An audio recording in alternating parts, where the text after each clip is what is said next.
बोलो कामगिरी चित्रकूट धाम की जय। प्रातः स्मरणी पूज्य पाद जगत गुरु स्वामी राम स्वरूपाचार्य जी महाराज की जय। बोलो राम बोलो राम बोलो राम। मुनि मनरंजन भव भय भंजन, मुनि मनरंजन भव भय भंजन, असुर निकंदन सीताराम। बोलो राम। राजीव नेत्रं रघुवंशनाथं, कारुण्यरूपं करुणाकरन्तं, श्रीरामचन्द्रं शरणं प्रपद्ये। गंगातरङ्गरमणीयजटाकलापं, गौरी निरन्तरविभूषितवामभागं, नारायणप्रियमनङ्गमदापहारं, वाराणसीपुरपतिं भज विश्वनाथम्। अञ्जनानन्दनं वीरं जानकी शोकनाशनं, कपीशमक्षहन्तारं वन्दे लङ्काभयङ्करम्।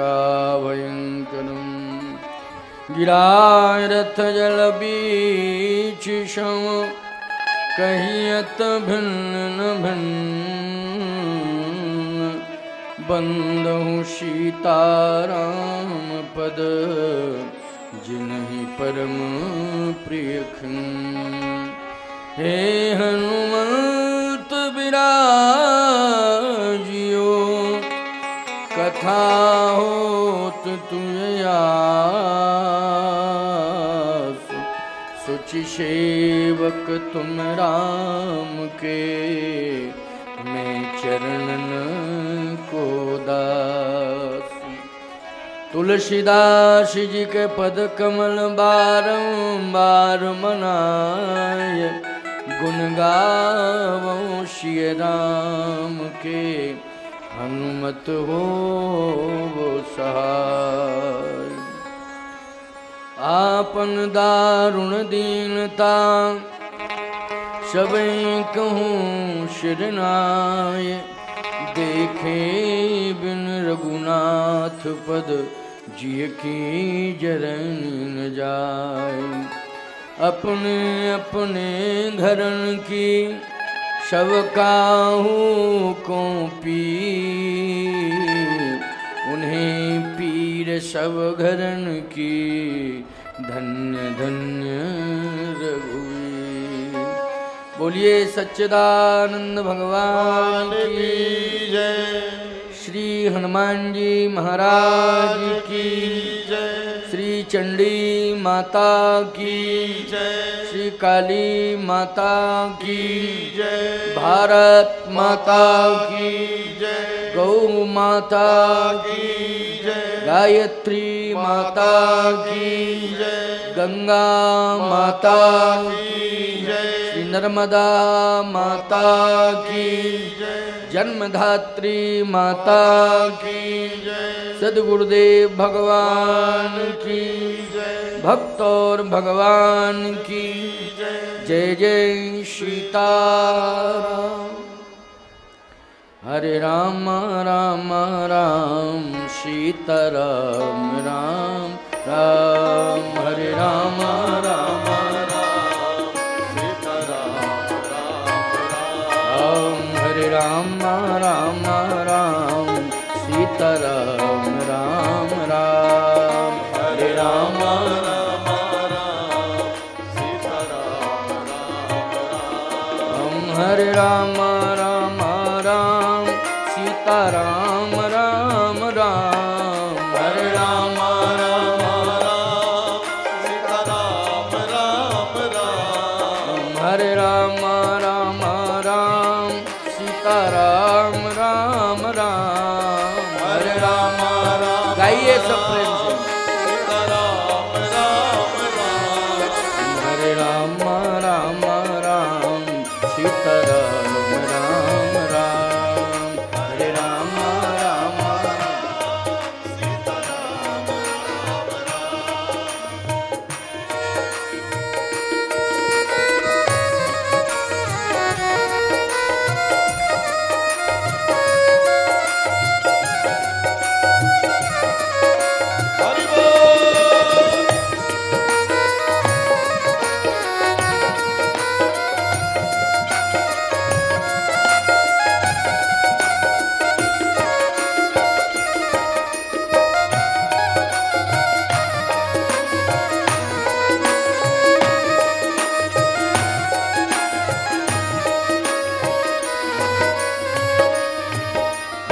राम राम राम सीताराम राम राम राम राम राम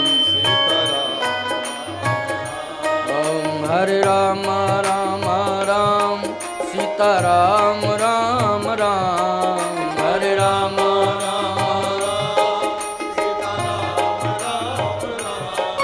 हरे राम राम राम सीताराम राम राम हरे राम राम हरे राम राम राम सीताराम राम राम हरे राम राम हरे राम राम राम सीताराम राम राम हरे राम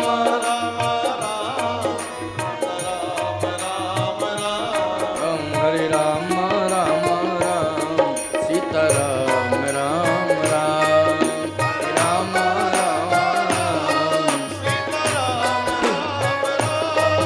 हरे राम राम राम सीताराम राम राम हरे राम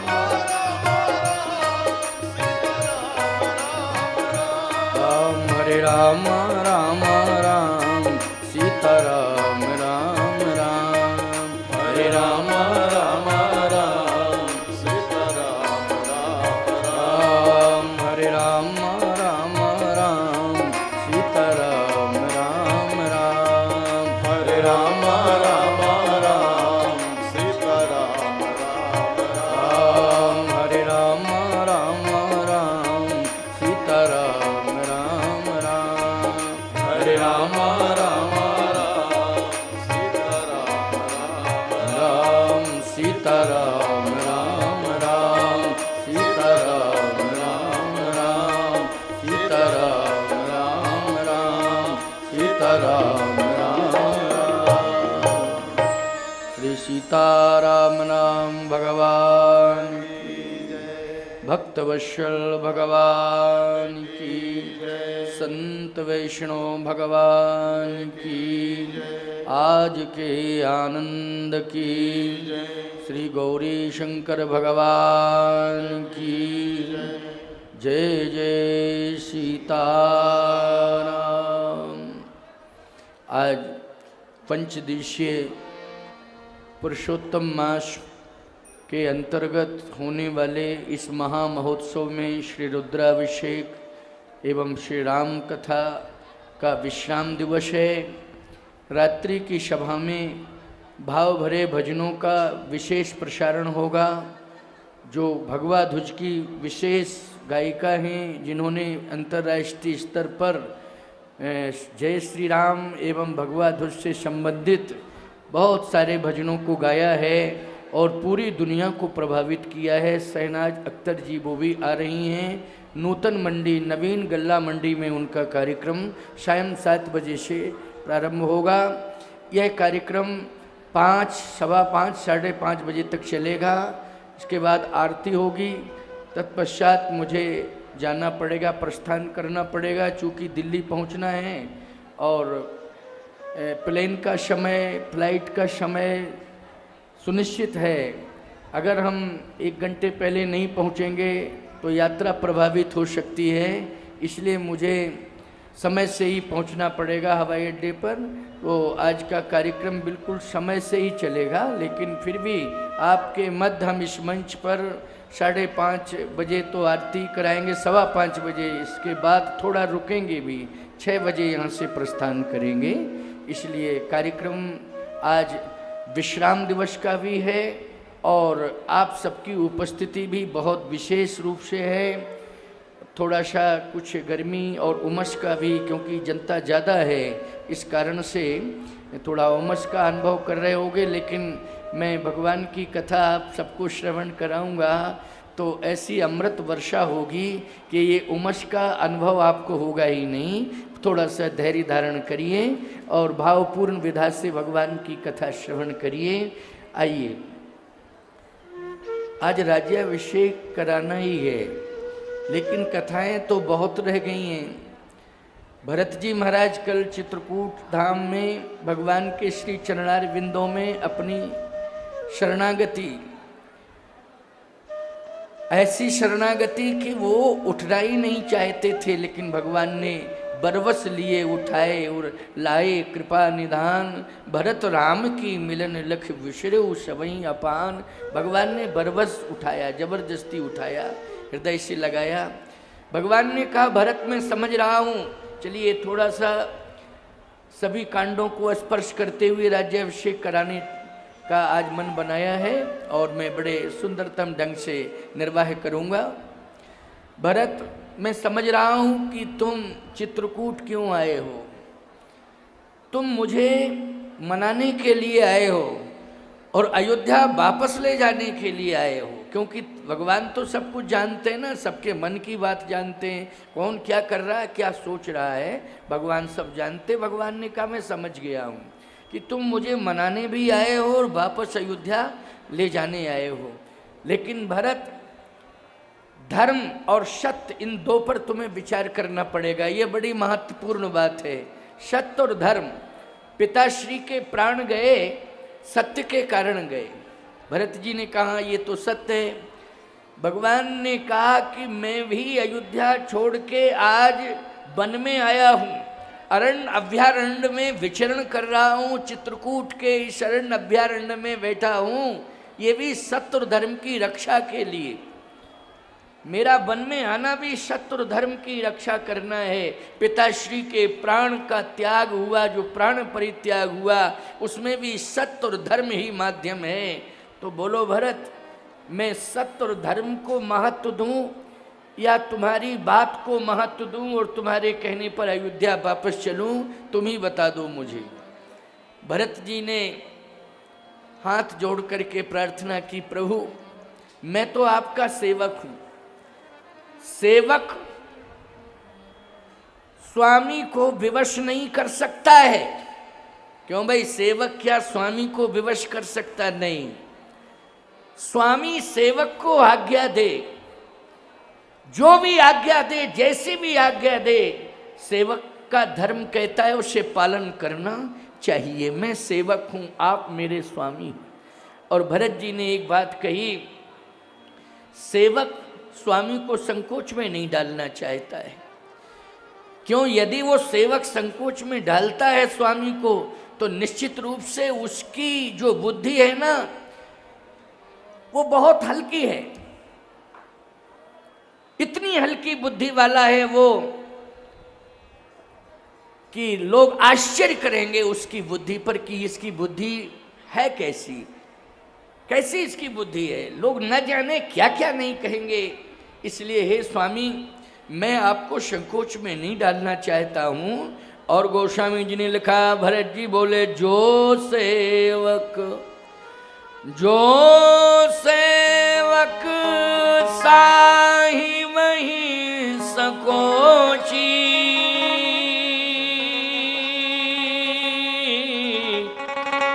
ओ निज हित चाहिए तासुमति पोची।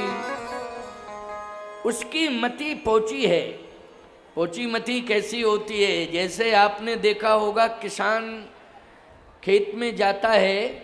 छत्तीसगढ़ में पहले चना की खेती बहुत होती थी, धान और चना। क्यों भाई, होता था ना छत्तीसगढ़ में चने की खेती। तो किसान खेत पर जाए और चने की फसल खड़ी हो और फिर वो फल को देखे, चने का जो फल है उसको देखे, तो ऐसे करता है, उसमें दाना नहीं होता है, तो किसान पश्चाताप करता है और कहता है कि ये तो, अब पता नहीं छत्तीसगढ़ी भाषा में और कुछ पोचा के पोची देखो भाषा मिल गई।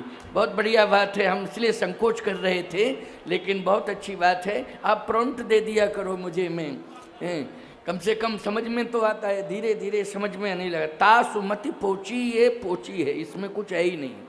तो ऐसे ही गोस्वामी तुलसीदास जी महाराज ने लिखा है, भरत जी कह रहे हैं, मैं नहीं कह रहा हूँ।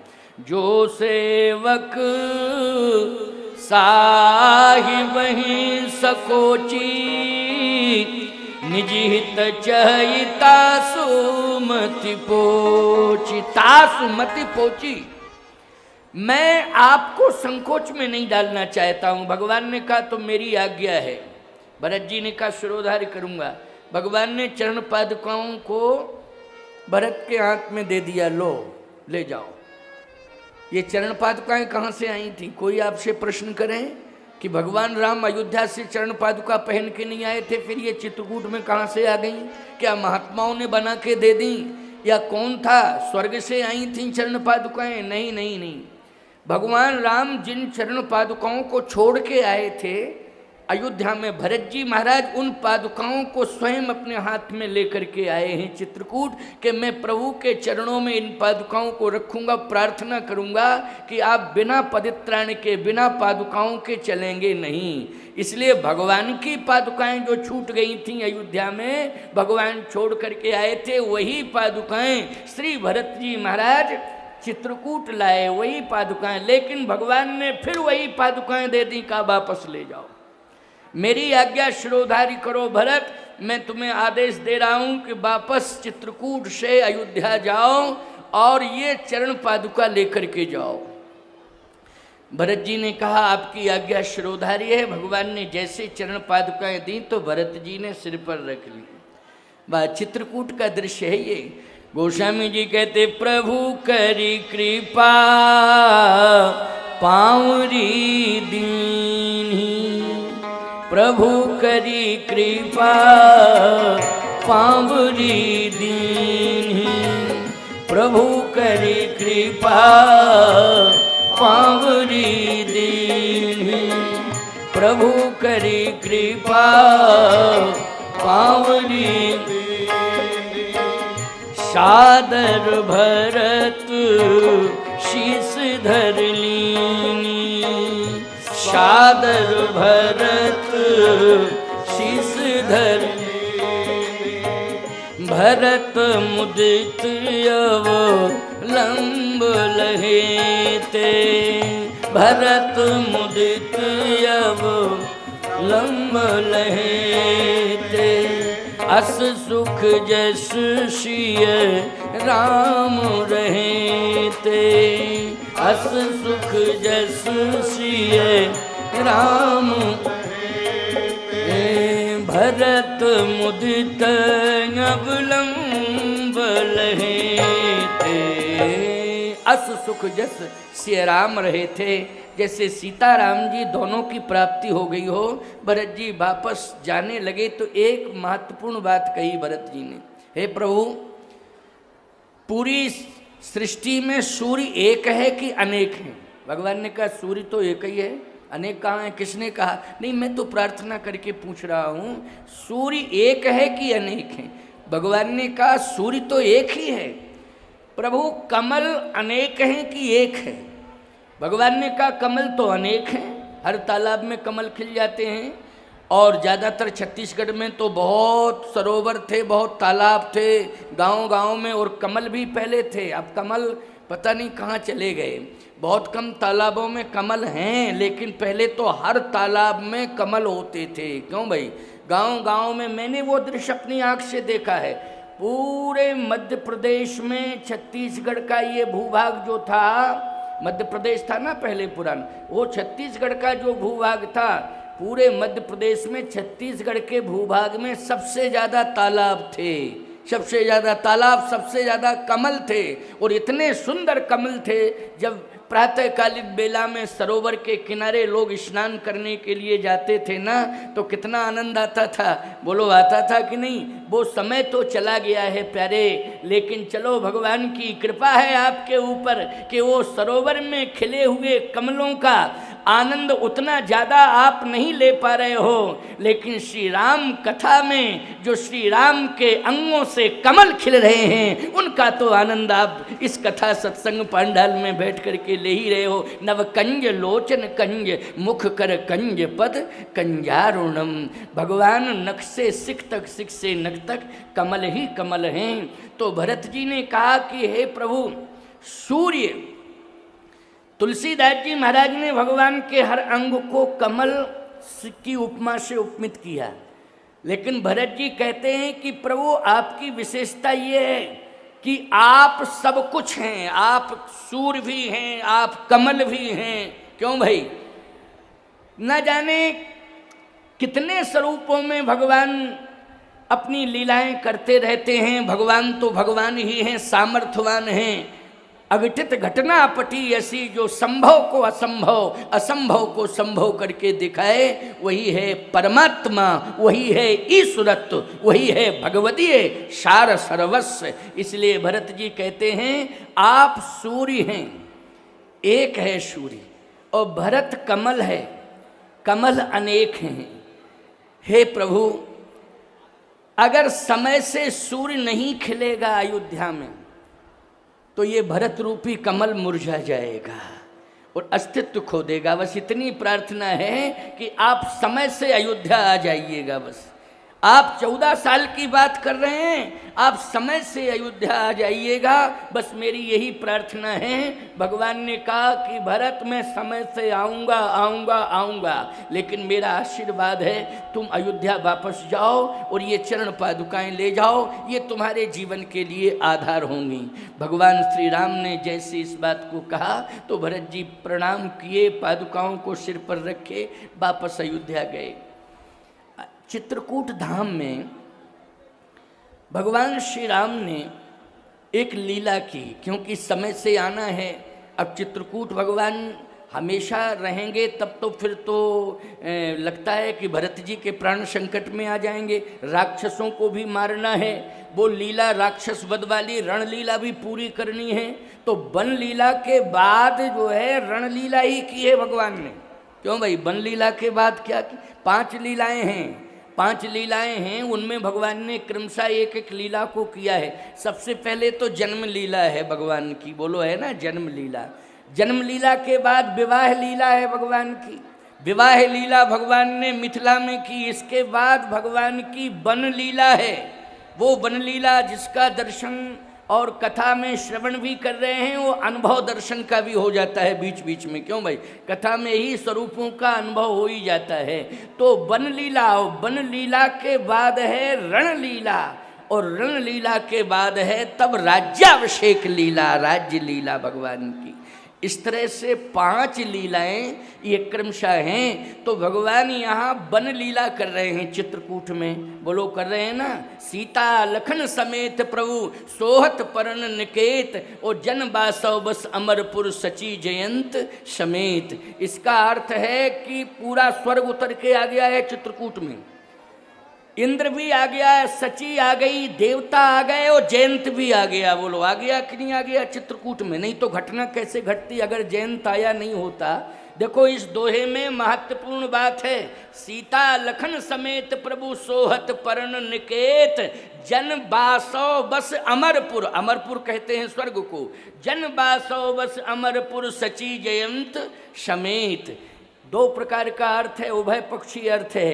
एक तो चित्रकूट स्वर्ग बन गया, दूसरा भाव ये है कि चित्रकूट में समस्त देवता स्वर्ग से उतर कर आए, इंद्र सची जयंत सभी आ गए।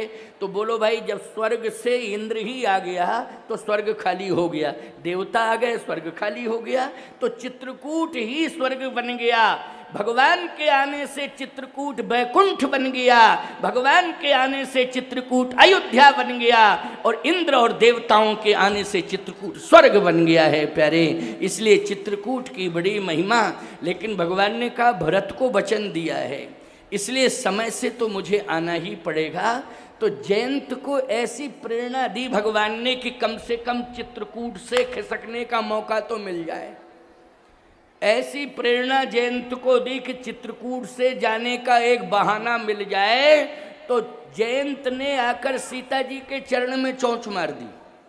अब बोलो भाई सीता जी के चरण में चोंच मारी तो भगवान ने कहा कि अब यहाँ पर आक्रमण होने लगा, अब रहने की जरूरत नहीं है, अब तो स्थानांतरण करना चाहिए। तो किसी ने कहा कि आप यहाँ पर्णकुटी में रह रहे चित्रकूट में, अब आप कहाँ जाओगे? भगवान ने कहा कि अब मैं नासिक पंचवटी जाऊंगा। अभी चित्रकूट में पर्णकुटी और आगे नासिक पंचवटी, वहाँ भी पर्णकुटी में रहूंगा।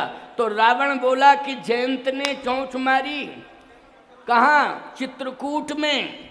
सीता जी के चरण में चोंच मारी, पर्णकुटी में आप बैठे थे, लेकिन आप पंचवटी में आओ तो जयंत ने तो केवल चरण में चोंच का ही प्रहार किया है। हम पंचवटी से सीता जी को लेके चले जाएंगे, सीता जी को ही लेके चले जाएंगे। आ जाओ राम, पंचवटी में थोड़ा सा मौका दे देना, बस पंचवटी में आओगे और बोलो सीता जी का हरण अरण्य कांड में हुआ कि नहीं।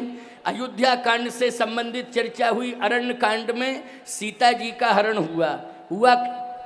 स्थान कौन सा है? पंचवटी नासिक। पंचवटी नासिक आज भौगोलिक दृष्टि से महाराष्ट्र में है। वहाँ पर कुंभ होता है, आप लोग भी जाते होगे समय समय पर, कुंभ में तो जाते ही होगे, कभी कभी पर्यटन में निकलते होगे, तीर्थाटन में निकलते होगे तो पंचवटी नासिक जाते होगे ना।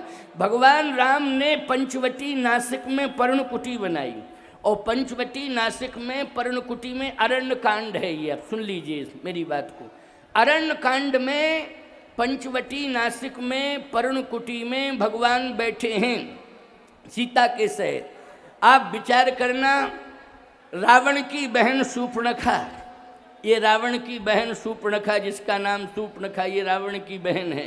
वो शूर्पणखा आती है और शूर्पणखा जो है भगवान राम के सामने जैसे ही पहुंचती है तो याद रखना वो भगवान राम की समीक्षा करने लगी। ये गलती यहाँ से शुरू हो रही है, देखो ये गलती शुरू हो रही है, इसलिए कथा का विस्तार हो रहा है। क्योंकि सती ने जो गलती की थी तब कथा का विस्तार हुआ था, क्योंकि परीक्षा लेने पहुंच गई थी सती, और शूर्पणखा जो है समीक्षा करने पहुंच गई। बोलो भाई, शूर्पणखा पंचवटी नासिक में क्या करने पहुंच गई? समीक्षा। आप कहो महाराज समीक्षा क्या है? तुलना कर रही है। तुलना क्या, कैसे कर रही? रामायण में लिखा, अरण्य कांड सुनिए जरा। शूर्पणखा जैसे पहुंची, रुचिर रूप धर प्रभु पहीं जाई, रुचिर रूप धर प्रभु पहीं जाई, बोली बचन बहुर मुस्काई, तुम सम पुरुष नमो सम नारी। बोलो ये समीक्षा है कि नहीं? इसी को समीक्षा कहते हैं। तुम सम पुरुष नमो सम नारी, ओ यही संयोग विधि रचेऊ विचारी। शूर्पणखा समीक्षा कर रही, तुम्हारे समान कोई पुरुष नहीं है और मेरे समान कोई स्त्री नहीं है। बोलो समीक्षा गलत हो रही है कि नहीं हो रही? समीक्षा पूरी तरह से गलत हो रही। तुम सम पुरुष न मोसम नारी, आपके समान कोई पुरुष नहीं, मेरे समान कोई नारी नहीं। अरे राम जी के समान कोई पुरुष नहीं है संसार में, लेकिन शूर्पणखा के समान कोई नारी नहीं। ये तो बिल्कुल गलत बात बोल रही है। क्यों भाई? बहुत गलत बात बोल रही है। इस तरह की गलत बात नहीं बोलना चाहिए, याद रखना। लेकिन कह रही तुम सम पुरुष न मोसम नारी, यही संयोग विधि रचू, तुम्हारे समान कोई पुरुष नहीं संसार में, मेरे समान कोई स्त्री नहीं। आजकल बड़ी विडंबनाएं हैं साहब। लोग कहते हैं महाराज शूर्पणखा का अर्थ क्या है? जिसके नख सूप की तरह हो। सूप होता है ना, सूप, हाँ हाँ हाँ, फटकने वाला, साफ करने वाला सूप, धान साफ है, सूपा, सूपा छत्तीसगढ़ में सूपा, हाँ सूपा, वो धान फटकते हो इस तरह से। अच्छा वो लंबा लंबा होता है ना? हाँ होता है। शूर्पणखा के जो नख थे वो सूपा की तरह थे। अब बोलो भाई, नखों को बढ़ाना अच्छी बात नहीं है, नखों को बढ़ाना अच्छी बात नहीं है। मैं कहता हूं किसी को भी नख बढ़ाना नहीं चाहिए। आजकल एक सिस्टम ही चल गया है नाखून बढ़ाने का। हम तो दूर से प्रणाम कराने लगे, लेकिन भीड़ भाड़ में क्या बताएं, कई बार हमारे पैरों में प्रहार हो गया नखों से। पता नहीं, जल्दी जल्दी लोगों ने लाइन लगाई और पैर छूना शुरू किए, तो मैंने कहा कि कोई क्या कर रहा है, मेरे पैरों में दर्द क्यों हो रहा है। देखा तो रक्त निकल आया। किसी ने नाखून जो है बड़ी तेजी से, और एक नाखून नहीं साहब, निशान बने थे, 15 निशान बने थे।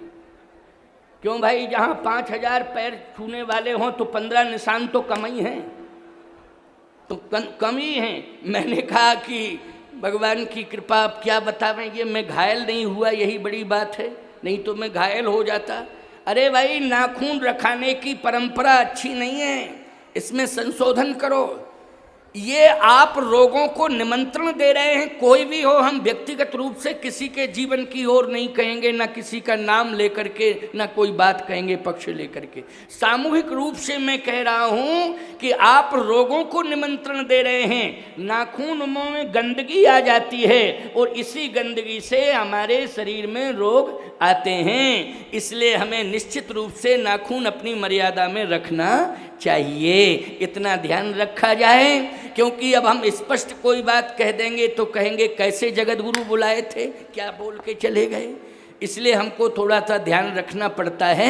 एक मर्यादित ढंग से हम संकेत कर सकते हैं। और जिसने भी नाखून रखा लिया, याद रखना उसको हम क्या कह दें, अब बस रहने दो, क्योंकि ज़्यादा कहने से कोई फायदा नहीं है। इसलिए थोड़ा सा ध्यान रखना है कि नाखून हमारे शरीर में ये बढ़ने ना पावे, हमारी उंगलियों के नाखून, क्योंकि गंदगी आएगी तो निश्चित रूप से रोग प्रभावित हो जाएंगे, हमको प्रभावित करेंगे रोग, और हमारे जीवन में पता नहीं किस प्रकार की बीमारियां हो जाएं। हमें स्वस्थ रहना है, हमें स्वच्छ रहना है, तभी हमें स्वस्थ रहना है। बिना स्वच्छता के स्वस्थ कैसे रह सकते हैं आप? जब हम स्वच्छ रहेंगे तो हम स्वस्थ रहेंगे। इसलिए हमें स्वच्छ रहना है, स्वस्थ रहना है, ये हमारा संकल्प होना चाहिए। शूर्पणखा जैसे ही आई तो समीक्षा करने लगी। भगवान ने कहा कि कहने का इरादा क्या है। शूर्पणखा कहती है कि ताते अब लग रहे वो कुंवारी, ताते अब लग रहे वो कुंवारी,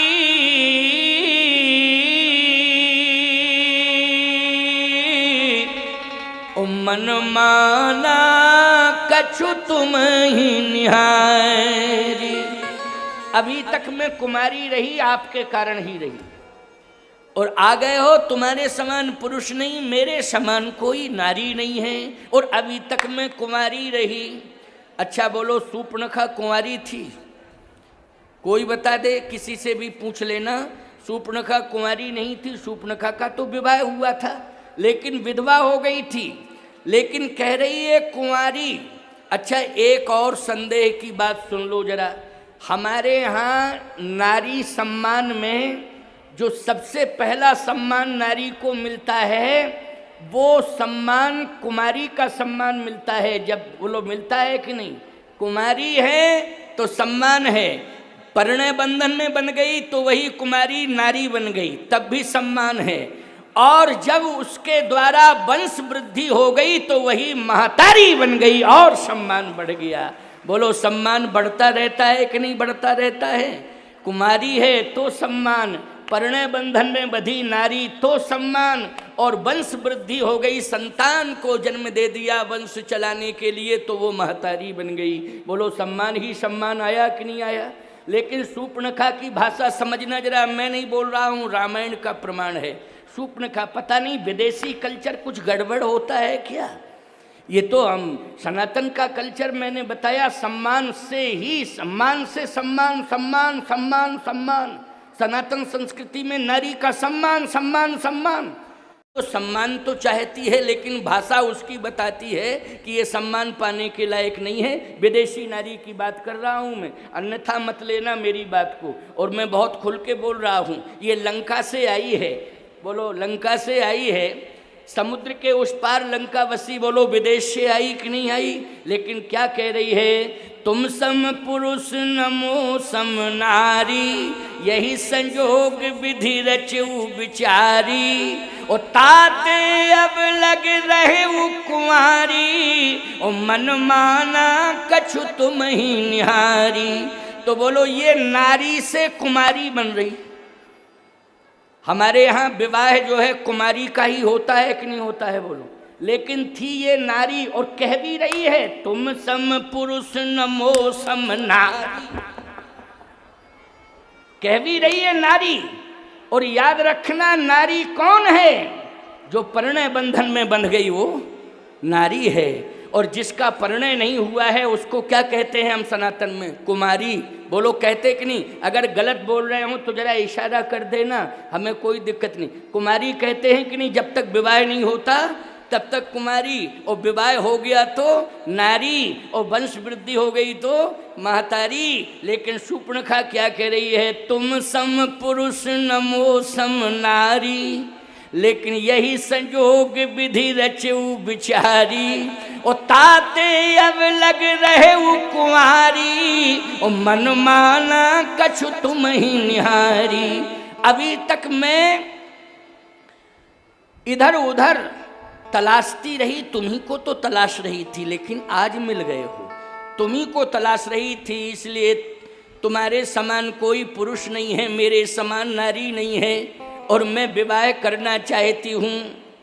बड़ी समस्या है। नारी के बाद कुंवारी परिचय दे रही है अपना। विदेश की नारी पतिव्रता नहीं हो सकती है। ये तो भारत की नारी की क्वालिटी है, और यही सनातन संस्कृति में पलने वाली नारी की विशेषता है। पातिव्रत धर्म। मैं पातिव्रत धर्म पर जोर दे रहा हूं।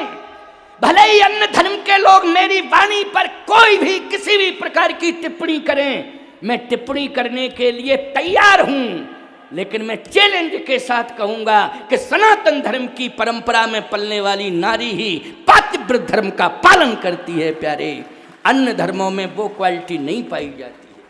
भले ही कोई चैलेंज करना चाहे तो मैं चैलेंज बर्दाश्त कर लूँगा, मुझे इसमें कोई संकोच नहीं है, लेकिन स्पष्ट बोल रहा हूँ, साफ साफ बोल रहा हूँ। स्वामी विवेकानंद जी महाराज गए थे ना विदेश यात्रा पर निकले, तो शिकागो का तो प्रमाण उनका मिलता ही है, लेकिन केवल शिकागो ही नहीं गए थे, और भी जगह वो गए थे। जब उन्होंने विश्व पर्यटन किया तो उस समय वो बहुत सारे देशों में गए थे। तो जब पहुँचे तो उन्होंने देखा क्या कि यहाँ का कल्चर क्या है। कल्चर क्या है? एक नारी एक चबूतरे पर बैठी है, पंखा हाथ में लिए है, और इस तरह से पंखे को चला रही है। स्वामी विवेकानंद जी ने कहा कि कोई देवी देवता का चबूतरा होगा तो तभी तो। क्यों भाई, हमारे यहाँ देवस्थानों पर लोग सेवा देने जाते हैं कि नहीं जाते हैं? बोलो भाई। जहाँ पर देवस्थान होते हैं तो लोग सेवा देने जाते हैं, जल लेके पहुँच जाएंगे, पंखा लेके पहुँच जाएंगे, देवता को जल रखेंगे, फिर पंखा चलाएंगे। बोलो ये श्रद्धा की बात है कि नहीं? तो विवेकानंद जी ने कहा भारत में जो श्रद्धा वही श्रद्धा विदेश में, अमेरिका में भी वही श्रद्धा।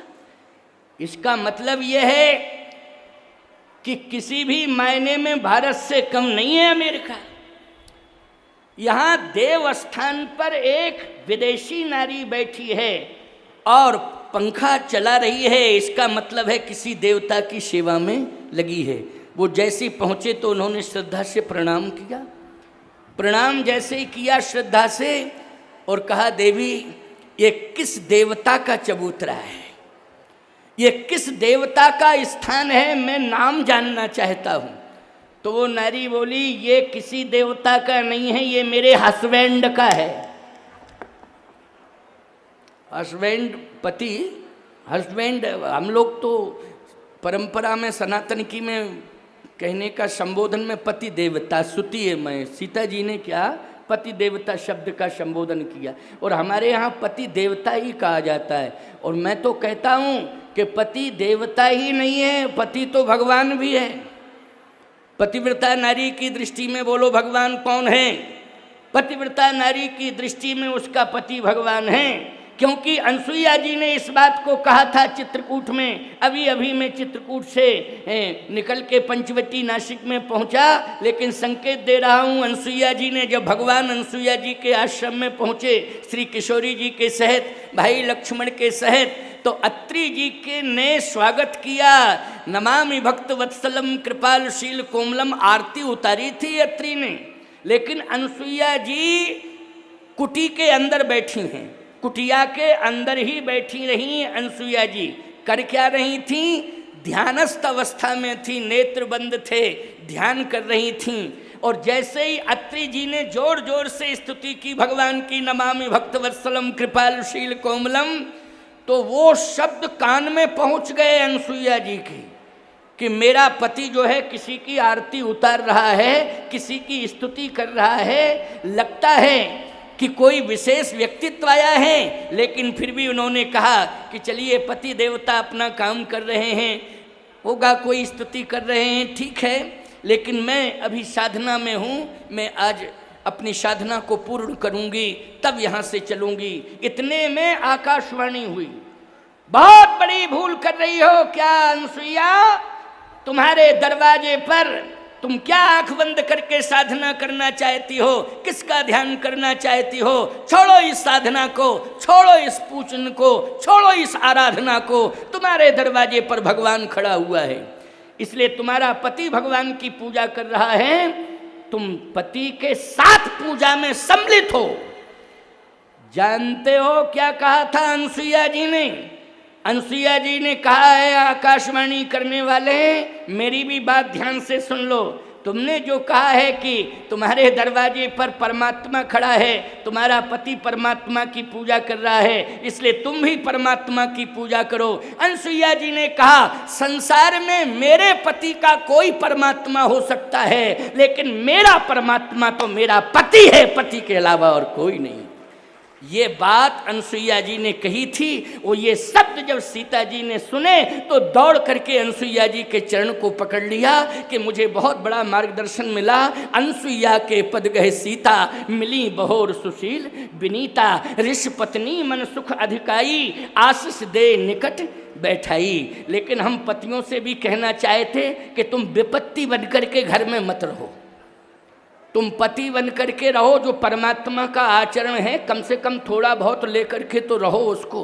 लेकिन क्या बतावें, तुम पति तो हो लेकिन विपत्ति बन गए हो, हैं, समस्याएं बड़ी बड़ी खड़ी हो गई हैं। इसलिए आज आपको परिवर्तन करना पड़ेगा, आज आपको बहुत बड़ा परिवर्तन करना पड़ेगा, आवश्यकता है परिवर्तन की। तो मैं कहना चाहता हूँ, विवेकानंद जी ने कहा कि धन्य है ये हस्बैंडवानी पति, इसका मतलब है कि इसका पति जो है मर गया है और ये इतनी बड़ी पतिव्रता है कि मरे हुए पति की सेवा में बैठी है।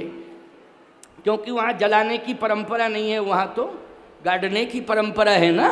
कहा कि ये पति की सेवा में पंखा चला रही है। विवेकानंद जी ने कहा, मैं भारत से आया हूँ, भारत का सन्यासी हूँ, भारत का महात्मा हूँ, लेकिन देवी आज हमारी आंख खुल गई कि वास्तव में अमेरिका की नारी भी पातिव्रत धर्म का पालन करती है। अरे जिंदा की बात छोड़ो, मरने के बाद भी सेवा कर रही है। तो वो विदेश की नारी, अमेरिका की नारी बोली, ना समझ सन्यासी, पहले मेरी बात सुन लो पूरी, तुम भूल कर रहे हो। ना समझ सन्यासी, पहले मेरी बात को सुन लो। हाँ सुनाओ, विवेकानंद जी ने कहा, कहो देवी क्या कहना चाहती हो। मेरा पति जब मरने लगा तो उसने एक ही बात कही थी कि जब तक मेरी मजार सूख ना जाए तब तक तुम दूसरा पति मत करना, इसलिए जल्दी जल्दी सुखा रही हूं। कितने जल्दी सूखे और हम दूसरा विवाह करें। सावधानी से सुनना, मैं कहना ये चाहता हूं, ये पातिव्रत धर्म नहीं है, ये अभिनय है। बोलो ईमानदारी से, इसको पातिव्रत धर्म कहोगे कि अभिनय कहोगे? ये पातिव्रत धर्म नहीं है, ये अभिनय है। इसलिए हमारे भारत में अभिनय नहीं होता है पातिव्रत धर्म का, प्रदर्शन नहीं होता है पातिव्रत धर्म का, आत्मदर्शन होता है पातिव्रत धर्म का। इसलिए वास्तविकता होती है पातिव्रत धर्म में। ये है हमारे भारत की पहचान। उस पहचान को भारत की माताओं बहन बेटियों ने पूरी तरह से निर्वाहित किया है। लेकिन पाश्चात्य कल्चर के प्रभाव में कहीं ना कहीं हमारी परंपरा में थोड़ी सी एक गिरावट सी आती जा रही है। ये चिंता का विषय है। इसलिए मेरा अनुरोध है इस मंच से कि हमें उस परंपरा को अक्षुण्ण रखना है, उस परंपरा को कायम रखते हुए हमें भारत को पूरी दुनिया में गौरवान्वित करना है। हमारा भारत विश्व गुरु के रूप में सम्मान प्राप्त करे। इसके लिए मातृशक्ति से भी निवेदन है कि आप अपनी परंपरा का निर्वाह करें। और जितने भी भ्रातृ बंधु बैठे हुए हैं उनसे भी कहना चाहता हूं, अपनी आदतों में तुम सुधार करो।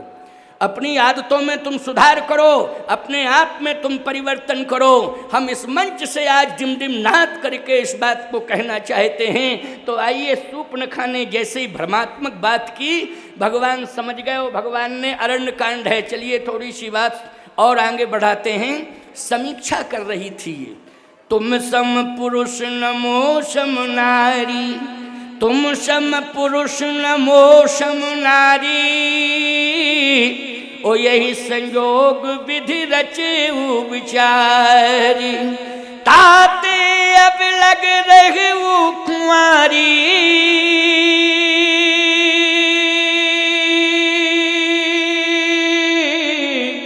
ओ मन माना कछु तुम ही हारी, सीत ही चित कही प्रभु बाता, अरण्य कांड, सीत ही चित कही प्रभु बाता। देखो, भगवती श्री जानकी जी की ओर देखा, शूर्पणखा की ओर नहीं देखा। इसको कहते हैं चरित्र। बोलो, कहते हैं कि नहीं? याद रखना, तुम्हारी पत्नी तुम्हारे चरणों में समर्पित है, तुम्हारे परिवार के प्रति समर्पित है, तुम्हारे कुल खानदान की मर्यादा रखने के लिए कृत संकल्पित हुई है मंडप के नीचे। बोलो, हुई है कि नहीं? मंडप के नीचे उसने सौगंध खाई है, उसने देवी देवताओं के सामने वचन दिया है, अग्नि को साक्षी करके वचन दिया है, और जितने समाज के बूढ़े बुजुर्ग थे उनको साक्षी करके वचन दिया है कि अंतिम श्वास तक मैं निर्वाह करूंगी इस कुल खानदान का। बोलो, यही है हमारे भारत की क्वालिटी कि नहीं?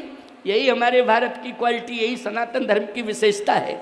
लेकिन तुम्हें राम की तरह चलना होगा, तुम्हें राम की तरह चरित्र को अपनाना होगा कि श्री राम ने, बोलो, शूर्पणखा बार बार कहती रही, डिमांड पर डिमांड रखती गई, लेकिन भगवान राम ने किसकी ओर देखा? जल्दी बोलो। सीता जी की ओर देखा।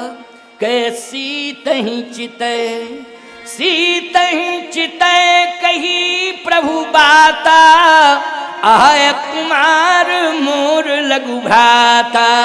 भगवान ने कहा, देवी तुम कह रही हो कुमारी हूं मैं, लेकिन अहय कुमार। भगवान ने ये नहीं कहा कि मेरा भाई कुंवारा है। कुमार कहते हैं हमारे यहाँ, राजाओं के यहाँ बेटों को क्या कहते हैं? कुमार। बोलो, कुमार कहते कि नहीं?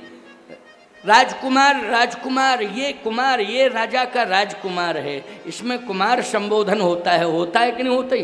राज परंपरा की बात मैं बता रहा हूँ। नाम कुछ भी हो, लेकिन लोग राजकुमार राजकुमार कहते हैं। तो अहय कुमार मोर लघु भ्राता। अच्छा, बोलो भैया, मैं आपसे पूछना चाहता हूँ, दो भाव हैं इसमें। क्या? एक तो भगवान राम ने लक्ष्मण को पुत्र के रूप में स्वीकार किया है, सीता जी ने भी लक्ष्मण को पुत्र के रूप में स्वीकार किया है। तो भगवान राम अगर हमारे तुम्हारे सबके राजा हैं, तो ईमानदारी से बताओ, लक्ष्मण राजकुमार हुए कि नहीं, कुमार हुए कि नहीं? आप कहो भाई क्यों कहा, फिर बेटे को भाई कहा जाता? जब बराबरी का बेटा होता है तो बोलो भाई जैसा संबंध हो जाता है कि नहीं हो जाता है? भाई जैसा व्यवहार होने लगता है, भाई जैसा संबंध। ये हमारे भारत की पहचान है, ये हमारे सनातन के शिष्टाचार की पहचान है, ये हमारे भारत की ऐसी पहचान जो विश्व में पूरी दुनिया के अन्य देशों में नहीं है, जो भारत में है। भ्रातृत्व प्रेम, पुत्रत्व प्रेम, भ्रातृत्व प्रेम, मातृत्व प्रेम, ये सारे के सारे प्रेम जो हमारे यहाँ रामचरितमानस से लेकर के और बड़े बड़े ग्रंथों तक, वेदों से लेकर के, रामायणों से लेकर के, हनुमान चालीसा तक जो मर्यादा भरी पड़ी है हमारे सनातन धर्म में, वो दुनिया में कहीं नहीं पाई जाएगी जो भारत में देखने को मिलती है। अक्षर सा पालन करते हैं भारतवासी। इसलिए ध्यान से सुनिए, भगवान राम ने इशारा किया, तो क्यों इशारा किया लक्ष्मण की ओर? इसलिए इशारा किया कि ये शूर्पणखा है क्या? कै शूर्पणखा रावण की बहिनी, और दुष्ट हृदय दारुण जस अहिनी। अहिनी, अहिनी मानी सर्पणी। क्यों भाई, अहिनी का अर्थ क्या करोगे? अहिनी मानी सर्पणी। अहि का अर्थ है सर्प और अहिनी का अर्थ है सर्पणी। भगवान राम ने एक ही बात कही, सीतहि चितय कही प्रभु बाता, अहै कुमार मोर लघु भ्राता, अहै कुमार मोर लघु भ्राता। ये लघु भ्राता है कौन? बोले जो सहस शीस यहीस महीधर, लखन सचराचर धनी। लक्ष्मण भ्राता तो हैं, लेकिन वास्तविक हैं क्या? अहि, अहि मानी शेष, और शेष मानी क्या होता है? बोलो, शेष मानी सर्प, अहि मानी शेष, शेष मानी सर्प। तो लक्ष्मण जी क्या हैं? अहि हैं मानी सर्प, शेष हैं। और सूर्पणखा क्या है? सूर्पणखा रावण की बहिनी, दुष्ट हृदय दारुण जस अहिनी। तो सूर्पणखा है अहिनी और लक्ष्मण जी हैं अहि। तो अहिनी संबंध मिलायो और ताते प्रभु जी वचन सुनायो। अहै कुमार मोर लघु भ्राता, अहै कुमार मोर लघु भ्राता। इसलिए भगवान ने कहा तू है अहिनी और मेरा भाई है अहि। तेरी भाषा को मैं नहीं समझ पा रहा हूं, क्योंकि तू सर्पणी है, मैं क्या जानूं तेरी भाषा। अरे सर्पणी, तेरी भाषा को सर्प ही समझ सकता है, इसलिए तू है सर्पणी और वो है सर्प। तू है अहिनी, वो है अहि। इसलिए जा, तू अपनी बात वहाँ रख, मेरी समझ में कुछ नहीं आ रहा है, तू क्या कह रही। अच्छा एक बात बताओ, सर्पणी आ जाए, नागिन कहते ना सर्पणी को, और सर्पणी आकर के आपके सामने इस मुद्रा में खड़ी हो जाए, तो समझ पाओगे कि क्या बोल रही है? समझोगे, रुकोगे, पूछोगे कि भागोगे? एक बात बताओ, न पूछोगे, न रुकोगे, न समझोगे, भागोगे। सर्पणी आ गई, भागो भागो भागो। अरे कुछ भाषा समझ में आएगी? सर्प जो है फुसकारता है, फुंफार मारता है, लेकिन एक भी शब्द समझ में आता, वो चेतावनी देता है, बोलता है, कुछ बोल रहा है, लेकिन तुम समझ नहीं पा रहे हो। अच्छा बोलो, सर्प और सर्पणी ये भाषा को समझ लेते हैं कि नहीं? भगवान ने कहा कि तू है अहिनी और मेरा भाई है अहि, इसलिए जाओ, भाषा वहीं समझ में आएगी, यहाँ रहने की जरूरत नहीं है। विवाह के लिए संकेत नहीं किया भगवान ने, लोग अपनी तरफ से अर्थ निकालने लगते हैं। भगवान ने क्यों कह दिया कि मेरा भाई कुंवारा है? अरे कुंवारे नहीं है, लक्ष्मण जी का विवाह तो उर्मिला जी के साथ हो चुका है। बोलो भाई प्रमाण है कि नहीं? अभी अभी जनकपुर से आए हैं, चारों भाइयों का विवाह हुआ है, तो लक्ष्मण जी का विवाह किसके साथ हुआ? उर्मिला जी के साथ हुआ। तो भगवान ने विवाह को लेकर के ये संकेत नहीं दिया है कि मेरा भाई कुमारा है, नहीं, अहै कुमार मोर लघु भ्राता, वो मेरा भाई है, वो मेरा कुमार, उसको मैं बेटा भी मानता हूँ और भाई भी मानता हूँ। और तेरी भाषा मेरी समझ में आ नहीं रही है, वो अहि है और तू अहिनी है, इसलिए जा अब बातचीत कर, जो भी पंचायत करनी हो तो वहीं जाके कर। लक्ष्मण जी के पास पहुँची और जैसे ही लक्ष्मण जी के पास पहुंची और बोली, लक्ष्मण जी भाषा समझ गए और उन्होंने तुरंत एक्शन लिया। एक सेकंड भी नहीं लगा, याद रखना, लक्ष्मण जी महाराज ने तुरंत एक्शन लिया, एक सेकंड नहीं लगा। जैसे ही सूर्पणखा लक्ष्मण जी के सामने पहुंची और लक्ष्मण जी के सामने सूर्पणखा पहुंचती है, तो उसी समय जो है लक्ष्मण जी महाराज समझ गए और उन्होंने तत्काल डिसीजन लिया। तत्काल क्या डिसीजन लिया? बोले लक्ष्मण जी ने नाक कान बिन कीन, नाक कान काटे सबसे पहले। अच्छा एक बात बताओ, कोई भी नारी अगर स्वतंत्र रूप से समाज में विचरण कर रही है और जिसके परिवार में काफ़ी लोग रहते हों फिर भी किसी का संरक्षण नहीं है और स्वतंत्र रूप से विचरण कर रही है, तो बोलो भाई, और स्वयं विवाह का प्रस्ताव लेकर के जा रही हो और स्वयं बातचीत कर रही हो, स्वयं विवाह की प्रस्तावक बन गई हो, अपने विवाह का डिसीजन ले रही हो, ईमानदारी से बताओ उस नारी के भी नाक कान कटेंगे, खानदान के भी नाक कान कटेंगे। वो लोग कटेंगे कि नहीं? कहते नहीं हमारी नाक कट गई, हम क्या बतावें, इस प्रकार की विडंबना हो गई। तो सीधा सा अर्थ ये है, इज्जत से अर्थ है, प्रतिष्ठा से अर्थ है। तो मैं कहना ये चाहता हूँ प्यारे, हमारी बात को कान खोल के सुनना। अरण्य कांड में भगवान कहते हैं समीक्षा, तू नाक कान कटा करके जा, क्योंकि समीक्षा करने वाली को हम समीक्षा कह रहे हैं, नाम तो सूर्पणखा था, तू समीक्षा करने वाली है ना, इसलिए जा, तुझे मैं प्राप्त नहीं हो सकता हूँ। फिर कहा सबरी माँ मेरा इंतजार कर रही है, वो मेरी प्रतीक्षा कर रही है, इसलिए जो परीक्षा करता है मैं उसे स्वीकार नहीं करता हूँ, जो मेरी समीक्षा करता है मैं उसे भी स्वीकार नहीं करता हूँ, और जो मेरी प्रतीक्षा करता है उसे मैं स्वीकार करता हूँ। इसलिए सबरी मैया मेरी प्रतीक्षा कर रही है, वो बरसों से बैठी है, इसलिए उस मेरा इंतजार कर रही है, वो परीक्षा नहीं केवल मेरा इंतजार कर रही है। इसलिए मैं सबरी मैया के पास जाऊंगा और उसे मैं नौदा भक्ति का वरदान दूंगा। तो भगवान ने संपूर्ण भक्ति, और संपूर्ण भक्तियां आ जाती हैं 9 भक्तियों में संपूर्ण भक्तियां आ जाती हैं, याद रखना। वो संपूर्ण भक्तियां जो प्रधान रूप से 9 भक्तियां हैं, उनका वरदान भगवान ने दे दिया किसको? सबरी मैया को। क्यों? सबरी क्या कर रही थी? प्रतीक्षा कर रही थी। इसलिए हम लोग सबरी की परंपरा अपनावें, ना तो सूर्पणखा की परंपरा नहीं अपनानी है। माताओं, बहन, बेटियों, हमें किसकी परंपरा अपनानी है? सबरी की परंपरा अपनानी है। सबरी मैया तो प्रतीक्षा कर रही थी और प्रतीक्षा में भगवान मिल गए। अरण्य कांड में ही ये सारी चर्चाएं हैं। अरण्य कांड ये संकेत दे रहा है कि हमें सबरी की तरह प्रतीक्षा करनी चाहिए, तो भगवान हमें अवश्य मिलेंगे। और भगवान के पास जो खजाना होगा वो भी खजाना निछावर कर देंगे। और भगवान के पास कौन सा खजाना है? भक्ति का खजाना है। बोलो, है? भगवान के पास किसका खजाना है? भक्ति का खजाना है। तो भगवान ने उस भक्ति के खजाने को किसके ऊपर निछावर किया? सबरी के ऊपर निछावर कर दिया। तो बोलो आज भी, और ये सौभाग्य भी मैं कहता हूँ केवल माता कौशल्या का के जन्म का ही सौभाग्य छत्तीसगढ़ को नहीं मिला है, माता सबरी के भी जन्म का सौभाग्य छत्तीसगढ़ को मिला है। सबरी नारायण स्थान है, बोलो है कि नहीं? मैं वहाँ गया हूँ, सबरी जी का स्थान है। तो मैं कहना चाहता हूँ भक्ति की ऊर्जा है छत्तीसगढ़ में। भगवान राम ने भक्ति का खजाना खोल दिया और सबरी मैया पर निछावर कर दिया। इसलिए हमें सूर्पणखा की परंपरा से कोसों दूर रहना है, हमें तो सबरी मैया की परंपरा से जुड़ना है। अरण्य कांड में ये संकेत मिल गया। अब किष्किंधा कांड में क्या संकेत मिलता है?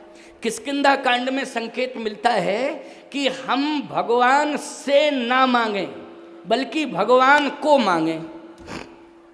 देखो, ये किष्किंधा कांड का मर्म बता रहा हूं, क्योंकि विस्तार से तो ना अरण्य कांड कह पाऊंगा और ना विस्तार से मैं किष्किंधा कांड कह पाऊंगा, ना सुंदर कांड, लेकिन हर कांड को मैं स्पर्शित करते हुए जाऊंगा और राज्याभिषेक करा दूंगा, जिससे कि राम कथा की परंपरा पूर्ण हो जाए और आपको संतोष मिले कि भगवान ने ऐसी कृपा करी पुरुषोत्तम मास में कि हमने 5 ही दिन कथा सुनी, लेकिन स्वामी जी ने तो, जगत गुरु जी ने तो 5 दिन में ही हमें पूरी रामायण सुना दी और तुम्हारी समझ में भी आ जाए और संतोष भी मिल जाए, परम संतोष मिल जाए। इसलिए सुनना, अरण्य कांड हमें क्या संकेत दे रहा है कि हमें भगवान की परीक्षा नहीं करनी चाहिए, समीक्षा नहीं करनी चाहिए, बल्कि प्रतीक्षा करनी चाहिए। सबरी जी ने ये प्रमाण दे दिया। सबरी के प्रसंग में किष्किंधा कांड में प्रमाण मिलता है कि भगवान अगर मिल जाएं तो हमें भगवान से नहीं मांगना चाहिए, भगवान को मांगना चाहिए।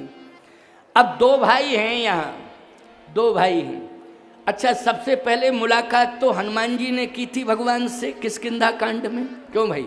भगवान से सबसे पहले प्रारंभ में मुलाकात किसने की? बोलो, हनुमान जी ने की। सबसे पहले प्रवेश किया जैसे किष्किंधा में, वैसे ही हनुमान जी पहुंच गए। हनुमान जी जैसे पहुंचे, प्रभु पहचान परऊ गह चरना। यह है किष्किंधा कांड। प्रभु पहचान परऊ गही चरना,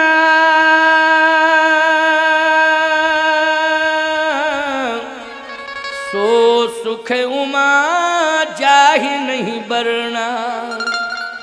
हनुमान जी ने चरण पकड़ लिए। भगवान ने कहा, क्या चाहते हो? जो चाहते हो मांग लो। हनुमान जी ने कहा कि मैं कुछ भी नहीं चाहता हूँ। नहीं, मैं तो आपको ही चाहता हूँ, आपको चाहता हूँ। अच्छा, मुझे चाहते हो? हाँ, क्या मतलब है इसका? मतलब यही है कि मैं आपसे कभी एक पल एक क्षण भी बिलग ना रहूं। बोलो, कितनी अच्छी डिमांड है, हैं? कितनी अच्छी डिमांड है। सबरी मैया तो यही कहती थी मुझे दर्शन दे दो, बस इतना ही पर्याप्त है। क्या? दर्शन दे दो। लेकिन हनुमान जी क्या कह रहे हैं किष्किंधा कांड में कि मुझे कुछ भी नहीं चाहिए, जाहे न चाहिए कबहू कछु तुम सन सहज सने है, बसहु निरंतर तासुर सोरा और निज गे। हनुमान जी ने कहा कि कुछ नहीं चाहिए, आप चाहिए। आप एक पल एक क्षण भी मुझसे बिलग ना हो। और बोलो ये प्रमाण है कि नहीं?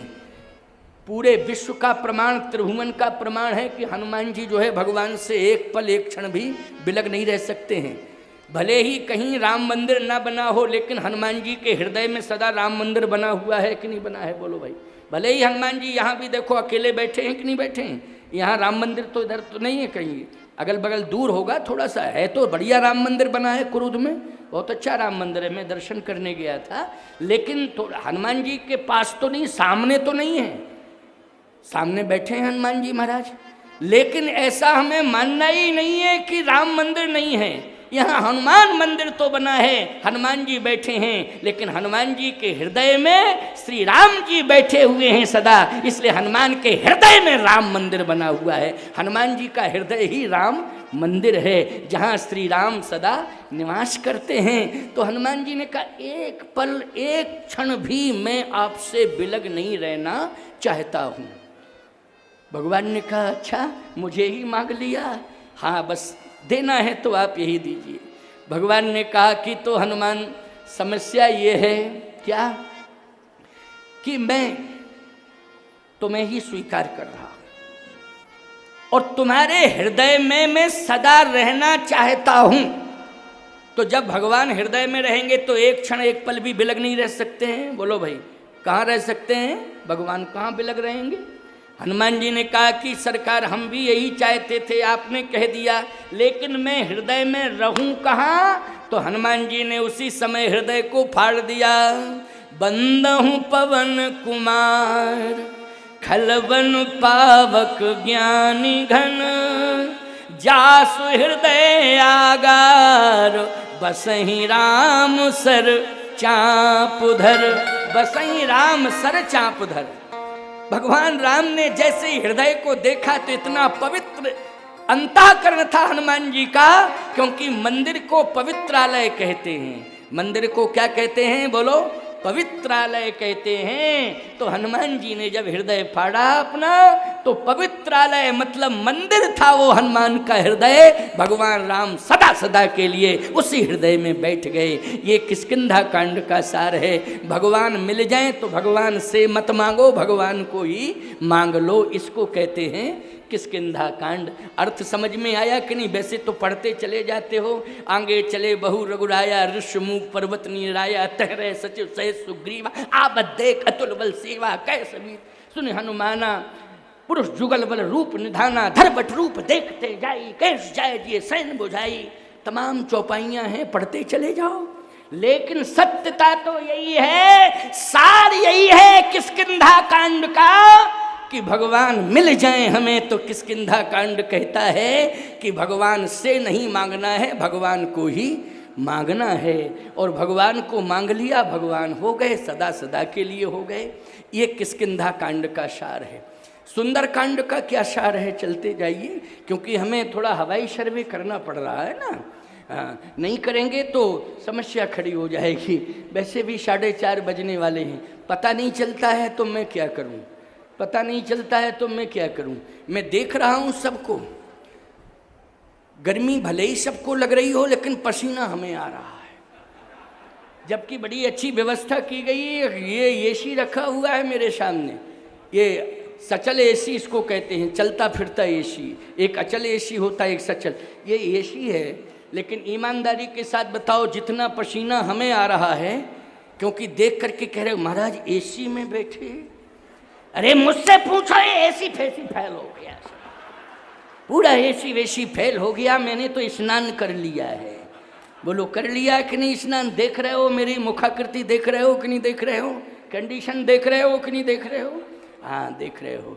तो इसलिए ये सारा का सारा जो सिस्टम जमा है ना, तुम्हारी श्रद्धा के कारण जमा है।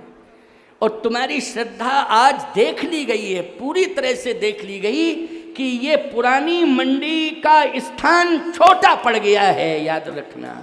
आज तुम्हारी श्रद्धा ने ये सिद्ध कर दिया है, ये परिसर छोटा पड़ गया है। फिर भी लोग साइडों में खड़े खड़े हम देख रहे हैं, दर्शन करना चाहते हैं, बड़ी उत्कंठा के साथ दर्शन कर रहे हैं। ये है श्रद्धा की बात। तो प्यारे, हम चिंता नहीं कर रहे हैं, अपनी कंडीशन पर हम विचार नहीं कर रहे हैं, हम आपकी श्रद्धा देख रहे हैं। आइए, सुंदरकांड क्या प्रेरणा दे रहा है?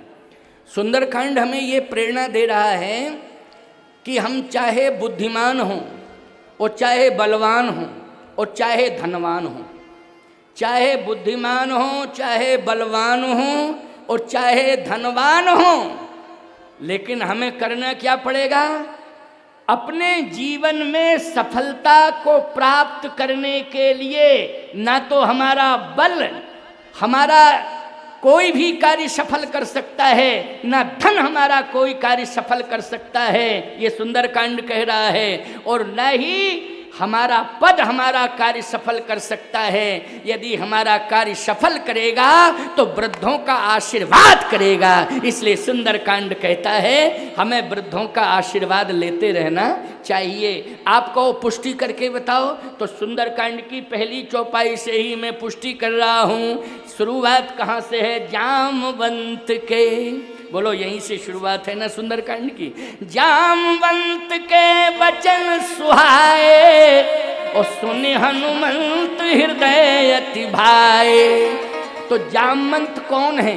बोले जामवंत मंत्री अति बूढ़ा। अति बूढ़ा बोलो वयोवृद्ध हैं कि नहीं? और हनुमान जी क्या हैं? अतुलित बल धामम, अतुलित बल के धाम, बोलो हैं कि नहीं? अतुलित बल के धाम हैं। बोलो बल किसके पास होता है? जरा बताओ। बल बूढ़े के पास होता है कि नौजवान के पास होता है?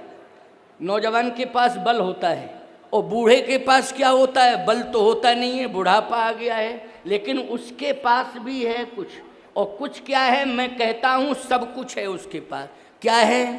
आप कहो महाराज बताओ। उसके पास आशीर्वाद का खजाना है। बोलो कौन सा खजाना है? आशीर्वाद का खजाना है। जितने भी वृद्ध हैं, चाहे वो माताओं की संख्या में मातृ शक्ति हो, चाहे वो भ्रातृ शक्ति हो, कोई भी बुजुर्ग हो, चाहे पुरुषों में वृद्ध हों, चाहे माताओं में वृद्ध हों, मैं कहता हूँ कि वृद्धों में सबसे बड़ी ताकत है। सुंदरकांड ये कह रहा है। कैसे? हनुमान जी महाराज कहते हैं कि अगर मैंने लंका की यात्रा प्रारंभ की है तो मैंने यही तो किया है, भगवान की कृपा को शिरोधार्य किया है और बूढ़े जामवंत जी का आशीर्वाद लिया है, इसलिए मेरी लंका की यात्रा सफल हो गई। आप कहो प्रमाण बताओ कि जामवंत जी से आशीर्वाद कहाँ लिया है? तो सुनना जरा मेरी बात को।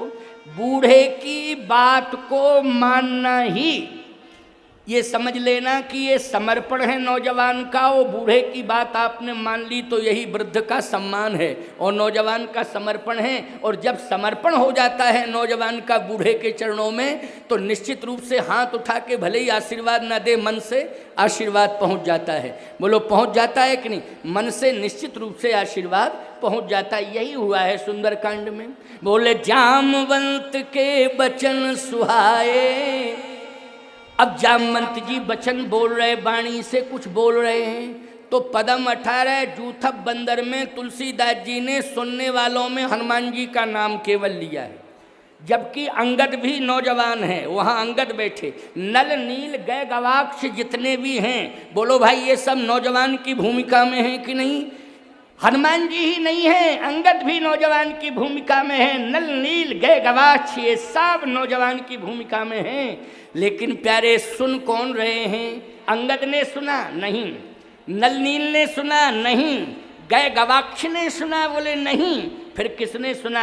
बोले बूढ़े की बात को समुद्र के किनारे हनुमान जी ने सुना। जामवंत के वचन सुहाए और सुने हनुमंत हृदय अति भाए। तो बोलो सुनने वालों में नाम किसका लिया गया?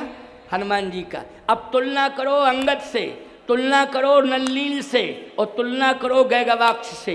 हनुमान जी की तुलना में कोई आता है? बोलो भाई। हनुमान जी की तुलना में ये कोई नहीं आते हैं। हनुमान जी बुद्धिमान भी हैं और हनुमान जी बलवान भी हैं, और हनुमान जी महाराज बुद्धिमान बलवान के साथ साथ नौजवान भी हैं। लेकिन सुनने वाली संख्या में बूढ़े की बात को सुनने में सबसे पहले नाम दर्ज करा रहे हैं हनुमान जी महाराज। सुन हनुमंत हृदय अति भाई। एक और प्रमाण दे रहा हूं सुंदरकांड का, सुनते जाना। जामवंत के वचन सुहाए क्या है और फिर भाए क्या है। तुलसीदास जी ने लिखा है जामवंत के वचन सुहाए और सुन हनुमंत हृदय अति भाए। तो सुहाए क्या है और भाए क्या है। जैसे सुहाए, कोई चीज़ हमें अच्छी लग रही है, अच्छी लग रही कोई चीज़ सुहाए है, लेकिन ये गारंटी नहीं है कि हमें अच्छी चीज़ लग रही है तो हमें भाई है वो। नहीं, सुहाना अलग है और भाना अलग है। जैसे एक उदाहरण दे रहे, आप डायबिटीज के पेशेंट हैं और आपके सामने रसगुल्ले आ गए, तो देखने में कितने सुंदर लगते हैं रसगुल्ले। क्यों? बहुत अच्छा आइटम है, बहुत सुंदर लग रहा है। उसी के बगल में एक और रसगुल्ला रखा है, उसका कलर वाइट है, एक काले कलर का, एक वाइट कलर का, एक गुलाबी कलर का है और एक पीले कलर का है। विभिन्न प्रकार के रसगुल्ले, तो सब सारे के सारे रसगुल्ले आपको भाए सुहाए हैं रसगुल्ले, लेकिन डायबिटीज होने के कारण भाए नहीं हैं। क्यों भाई? डायबिटीज होने के कारण भाए नहीं हैं, क्योंकि हम इनको पा नहीं सकते, ग्रहण नहीं कर सकते। समस्या ये है, सुहाए हैं लेकिन भाए नहीं हैं।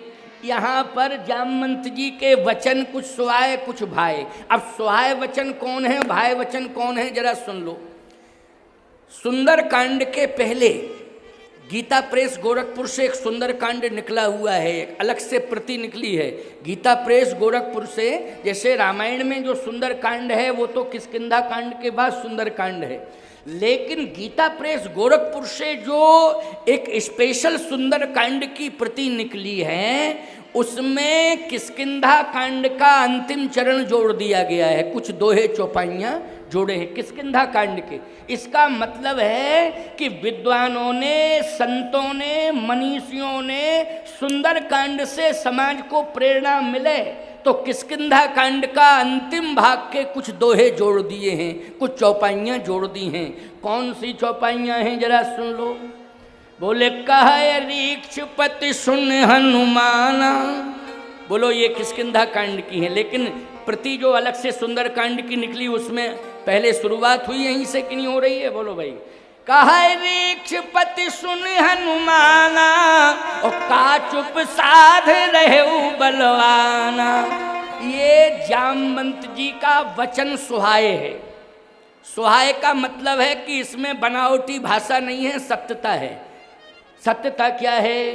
कहे रीक्षपति सुन हनुमाना और का चुप साध रहे बलवाना। तेरे जैसा बलवान चुप्पी साधे क्यों बैठा है? कारण क्या है कि तेरे जैसा बलवान चुप्पी साधे बैठा है। संसार में कोई तेरे जैसा बलवान नहीं है, लेकिन ऐसा बलवान भी चुप्पी साधे बैठा। इसका मतलब है सत्यता है। बोलो है कि नहीं? क्या है? जल्दी बोलो। ये सत्यता है। अब सत्यता तो है, लेकिन वचन सुहाए है, लेकिन हनुमान जी को भाए नहीं। क्यों? हनुमान जी अपने बल की प्रशंसा कभी सुनना नहीं चाहते, इसलिए हनुमान जी को अभी भाए नहीं। सुहाए तो हैं, सत्यता है, बात बिल्कुल सही है, बलवान है ही हैं, लेकिन हनुमान जी के कानों में ये शब्द पहुँचे तो हनुमान जी महाराज ने अपने नेत्र बंद कर लिए। अब मैं और ऐसी मानसिकता बना ली कि अब ये भाषा मैं सुनना नहीं चाहता हूँ, क्योंकि मेरी प्रशंसा हो रही है, मैं अपनी प्रशंसा सुनना नहीं चाहता हूँ। जामवंत जी महाराज ने फिर दोहराया, क्या? कवन सुकाज कठिन जग माही,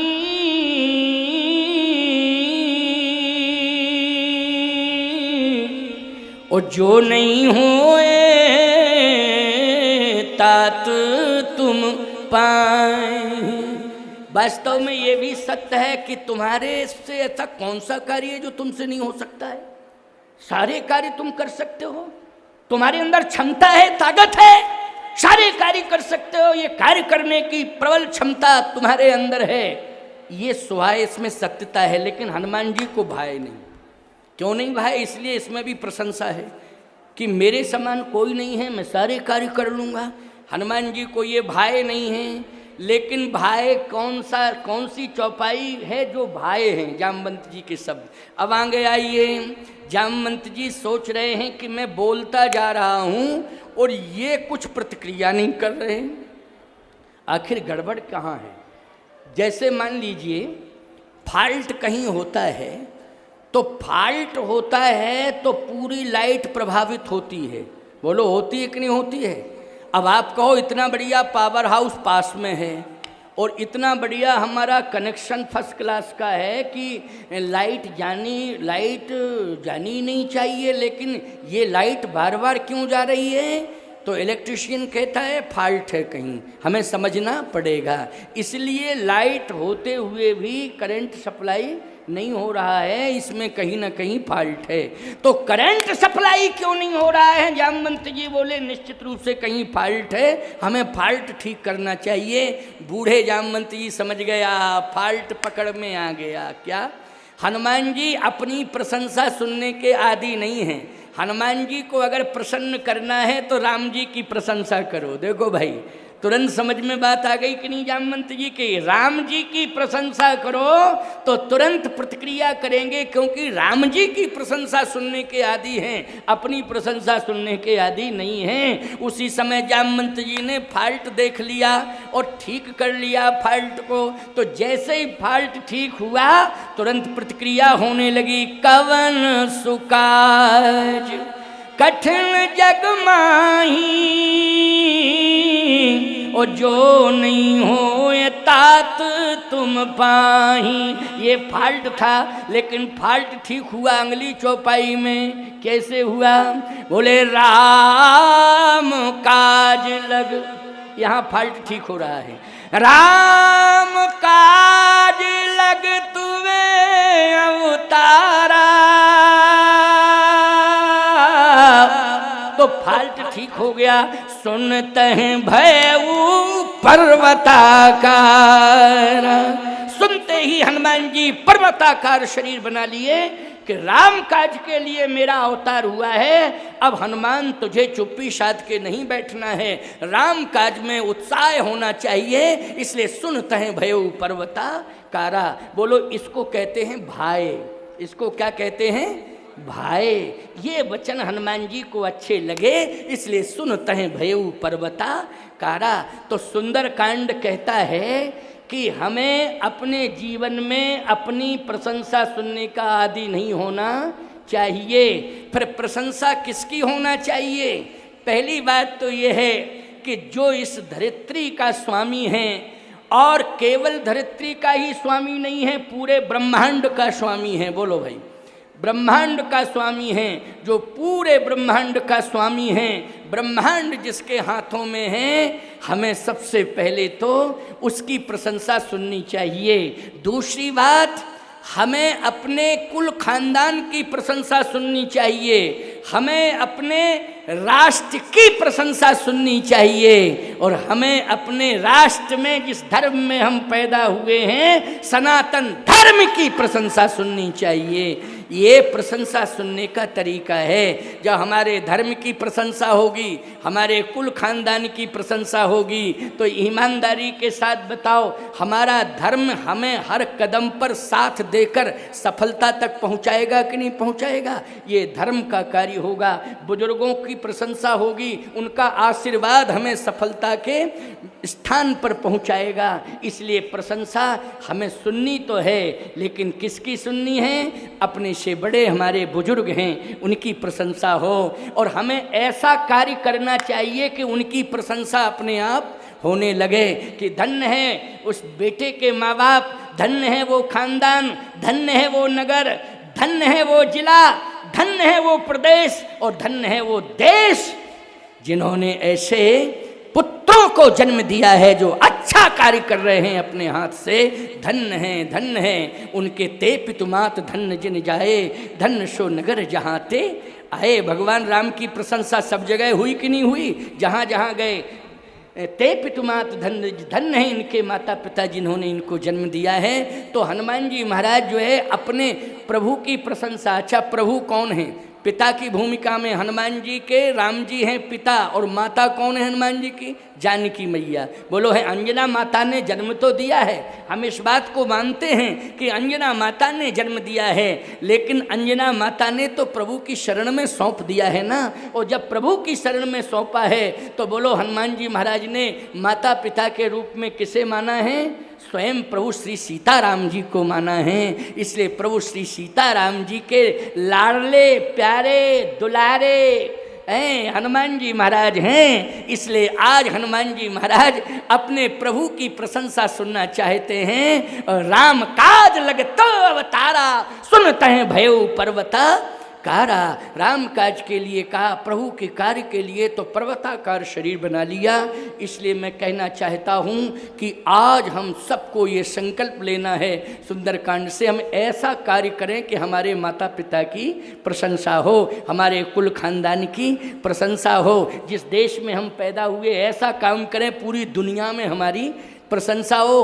और हमारी प्रशंसा क्या होगी? हमारे माता पिता की प्रशंसा होगी। धन्य है वो बेटा जिसने इतना अच्छा कार्य किया है। आज कोई मोह देखी बात नहीं कर रहा हूँ, न मोह देखी प्रशंसा कर रहा हूँ। ये पुरुषोत्तम मास का जो 100 साल बाद योग आया है, 3 साल में आता ही है पुरुषोत्तम मास, लेकिन ज्योतिष की गणना के अनुसार ये जो शुभ महामहोत्सव में ये जो पुरुषोत्तम मास का क्रम श्रावण मास के साथ जुड़ गया है, ये योग 100 वर्ष बाद आया है। और इस पुरुषोत्तम मास के प्रारंभ में ही नीलम चंद्राकर, तारिणी चंद्राकर, रजत चंद्राकर और रजत की धर्म पत्नियों, पूरे बच्चे परिवार सबने मिलकर के ये शुभ आयोजन किया है। इसलिए मैं भी इनके माता पिता की प्रशंसा कर रहा हूँ कि धन्य है, पुत्रों को जन्म तो दिया है लेकिन पुत्रों ने अपने जन्म को सार्थक कर लिया है। अच्छा कार्य करने से, चाहे जैसा बड़े से बड़ा कार्य होता है, यदि भगवत कार्य नहीं होता तो मैं एक शब्द नहीं कहता बिल्कुल, क्योंकि मैं तो भगवान के चरणों में निछावर हो चुका हूँ ना। पूरा जीवन हमने किस पर निछावर कर दिया है? भगवान पर निछावर कर दिया है। और जो भगवान के हो गए हैं, भगवान का कार्य कर रहे हैं, बोलो ईमानदारी से हमें उनकी प्रशंसा नहीं बल्कि उनको वाणी से 2 शब्द कहकर आशीर्वाद देना पड़ेगा। इसलिए मैं इस मंच से आशीर्वाद दे रहा हूँ, हनुमान जी को साक्षी करके आशीर्वाद दे रहा हूँ। और ख़ास तौर से आज ऐसा योग जुड़ गया है पुरुषोत्तम मास में कि नीलम का जन्मदिन भी है आज, तो जन्मदिन का ये संयोग जुड़ गया है। इसलिए दीर्घायु होने का आशीर्वाद देता हूँ। स्वस्थ रहें, मस्त रहें, अच्छे कार्यों में सदा व्यस्त रहें, समाज की सेवा करते रहें, हर क्षण हर पल समाज सेवा में अपना जीवन समर्पित करते रहें, ये मेरा आशीर्वाद है। और जितने भी लोग यहाँ बैठे हैं, दूर दूर से चल के आए हैं, तुम्हारे माता पिता को भी मैं आशीर्वाद दे रहा हूँ कि ऐसी भीषण बरसात में, भीषण उमस, गर्मी, इन सबको ताक में रख के घर द्वार छोड़कर आज तुम इस पुरुषोत्तम मास के महामहोत्सव में हनुमान जी महाराज के दिव्य पावन परिसर, ये जो पुरानी गल्ला मंडी है, इसको हम गल्ला मंडी राजस्व रिकॉर्ड में कहेंगे पुरानी गल्ला मंडी, लेकिन सत्य तो ये है कि ये गल्ला मंडी ही नहीं है, आज ये परिसर पूरा तीर्थ बन गया है कथा के कारण, रुद्राभिषेक के कारण। तो चाहे हम इसको अयोध्या धाम कहें, चाहे चित्रकूट धाम कहें, चाहे मिथिला धाम कहें, बोलो भाई, और चाहे ब्रह्म धाम कहें, चाहे शिव धाम कहें, कुछ भी कहें, चाहे हनुमत धाम कहें, ये धाम बन गया है प्यारे, ये तीर्थ बन गया है। ये सौभाग्य कब मिला है? ये सौभाग्य तब मिला है जब राम कथा का आयोजन हुआ है, तभी धाम का सौभाग्य मिला कि नहीं। मंडी तो बनी ही बनाई है, मंडी तो है ही है, लेकिन धाम तीर्थ कथा के कारण बन गया है। और साधु की वाणी मिथ्या नहीं होती है। तो आज मैं कहना ये चाहता हूँ कि वृद्धों का सम्मान जहाँ जिस घर में होगा, उस घर में सुंदर कांड होगा। जिस समाज में वृद्धों का सम्मान होगा, निश्चित रूप से उस समाज में सुंदर कांड होगा। और जिस देश में वृद्धों का सम्मान होगा, संतों का सम्मान होगा, उस देश में सदा सुंदर कांड होते रहेंगे। ये है सुंदर कांड का तात्पर्य। सुंदर कांड तो बहुत बड़ा है, कितने कार्य सुंदर की हुए हैं, कहाँ कहाँ सुंदर हुए हैं, समय आने पर बता पाऊंगा, क्योंकि राज्याभिषेक कराना है और अभी 2-3 साल से लगातार प्रयास चल रहा है, लेकिन मैं समय नहीं दे पा रहा था। ग्राम देवपुर डोंगा पथरा आपके क्षेत्र में एक तीर्थ स्थल है, जहाँ पर लकड़ी की नाव पत्थर की हो गई थी, उसको डोंगा पथरा देवपुरी कहते हैं। तो 3-4 साल से लगातार चर्चा चल रही थी कि महाराज जी को बुलाया जाए वहाँ। आसपास के जितने गांव के लोग हैं बार बार कह रहे थे कि महाराज जी को बुलाया जाए। ये दिनेश बैठे हुए हैं, ये इनके साथ में पूरे गांव के, मुझे पता नहीं कितने गांव के लोग आए थे, बहुत सारे लोग आए थे। बगौद में जब कार्यक्रम हुआ था तब भी आए थे, सिर्री में कार्यक्रम हुआ था तब भी आए थे, लेकिन आज यहाँ हुआ है तब भी आए हैं। तो मैंने एक संभावित तारीख दी, अभी कंफर्म नहीं किया है। क्यों? इस कार्यक्रम को कंफर्म करने के लिए मुझे कुछ कार्यक्रमों को आगे पीछे करना पड़ेगा। आगे पीछे जब हम कार्यक्रमों को करेंगे और वो समिति के लोग तैयार हो जाएंगे, मैं पूरी ताकत लगा दूंगा, कोशिश करूंगा कि उन्हें संतुष्ट करूं आगे पीछे करके। लेकिन मैंने कहा कि अभी मैं पूर्ण रूप से स्वीकृति नहीं दे पा रहा हूं, जब तक अन्य समिति वालों से नहीं संपर्क करके आगे पीछे करूंगा और समय नहीं निकाल लूंगा तब तक। लेकिन संभावित मैं तारीख की घोषणा कर रहा हूं, नवंबर के अंतिम सप्ताह में और दिसंबर के प्रथम सप्ताह में इस कार्यक्रम को मैं कोशिश करके अभी मैं संभावित घोषणा कर रहा हूँ। फिर मैं अभी आगरा, अभी दिल्ली जाऊँगा, दिल्ली से वृंदावन होते हुए आगरा पहुँच रहा हूँ। वहाँ पहुँच करके मैं कुछ चर्चा करूँगा समिति के लोगों को बुला करके, क्योंकि आगरा के पास में लीला विलास धाम है एक जगह। तो लीला विलास धाम जहाँ भगवान कृष्ण ने लीला की है, तो वहाँ पर एक बहुत बड़ा सरोवर है, उसमें लीला की थी तो सरोवर बन गया है। उसमें जो भी स्नान कर लेता है बड़े से बड़े चर्म रोग उसके दूर हो जाते हैं। तो वो लीला विलास स्थान ब्रज क्षेत्र में ही आ जाता है। तो वहाँ पर संतों के बड़े बड़े कार्यक्रम होते रहते हैं। हमारे पीछे भी कई साल से पड़े थे, तो मैंने इस बार उनको समय दिया है, थोड़ा यही समय दिया है। अब हम उनसे कहेंगे भैया तुम थोड़ा सा इसको आगे पीछे करो, क्योंकि तुम्हारा लीला विलास सरोवर है, तालाब है और यहाँ महानदी है। क्यों भाई? यहाँ क्या है? महानदी। वहाँ कृष्ण ने लीला की और यहाँ महानदी के तट पर डोंगा पथरा में राम जी ने लीला की। क्यों भाई? राम जी ने लीला की, तब तो नाव लकड़ी की क्या बन गई? पत्थर बन गई। बोलो पार होना होगा राम जी को। और राम वन पथगमन छत्तीसगढ़ का जो सिस्टम बना है, उसमें शायद वो डोंगा पथरा जुड़ गया कि नहीं जुड़ गया? जुड़ा हुआ है ना।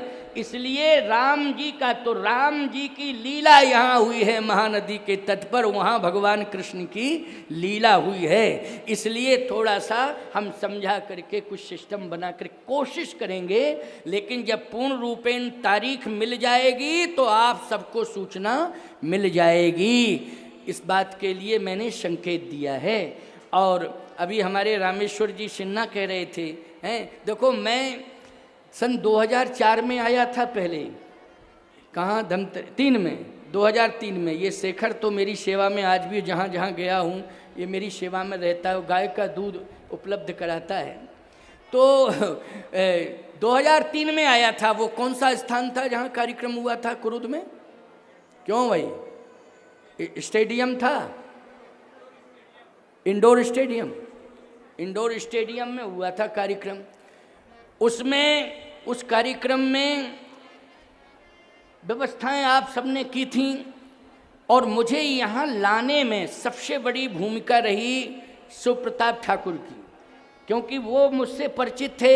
उनकी ससुराल बुंदेलखंड में है, चित्रकूट के पास में, और मेरा स्थान वहाँ है, तो वो संपर्क सदा से था। तो यहाँ लाने में ठाकुर शिव प्रताप जी की भूमिका रही। पहली बार में क्रोध आया था तो उन्हीं के द्वारा आया था, और फिर सिस्टम जम गया, फिर आप लोग जुड़ गए, तो कई ग्रामों में मैं गया हूँ, बहुत से ग्रामों में मेरी कथाएं हुई हैं। जगतगुरु आस्था मंच का गठन भी हुआ था, और जहाँ भी मैं जाता हूँ वो जगतगुरु आस्था मंच ही होता है, ये भी जगतगुरु आस्था मंच ही है। तो इस आस्था मंच पर जहाँ भी मैं बैठता हूँ वो जगतगुरु आस्था मंच ही बन जाता है। लेकिन ये कार्यक्रम 2003 में जब मैं क्रुद्ध में आया था वो भी बड़ा कार्यक्रम था, लेकिन उससे भी बड़ा कार्यक्रम क्रुद्ध का अब ये हो गया है। नीलम चंद्राकर को श्रेय मिल गया, तारिणी चंद्राकर को श्रेय मिल गया, रजत चंद्राकर को श्रेय मिल गया, चंद्राकर परिवार को श्रेय मिल गया। और मैं तो कहता हूँ कि पूरे नगर कुरुद को, पूरे क्षेत्र कुरुद, तहसील कुरुद को ये सौभाग्य मिल गया है प्यारे। ये बहुत व्यापक व्यवस्थाओं के साथ में कार्यक्रम किया गया है, बहुत बहुत आशीर्वाद है। तो सुंदरकांड के बाद आता है लंका कांड। लंका कांड क्या संकेत दे रहा है? लंका कांड संकेत महत्वपूर्ण दे रहा है, सुनो। लंका कांड में रावण की मृत्यु होती है, लेकिन रावण को बचाने का प्रयास सबने किया है। ऐसी बात नहीं है कि बचाने का प्रयास, जैसे प्रयास की बात करें तो सुंदरकांड में हनुमान जी ने ही बचाने की कोशिश की।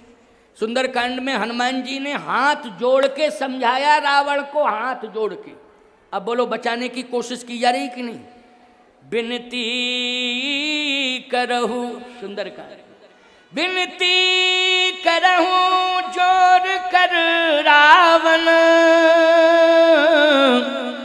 ओ सुनहु मान तज मोर सिखावन, राम चरण पंकज उर धरहु, तो लंकाय चल राज तुम करहु,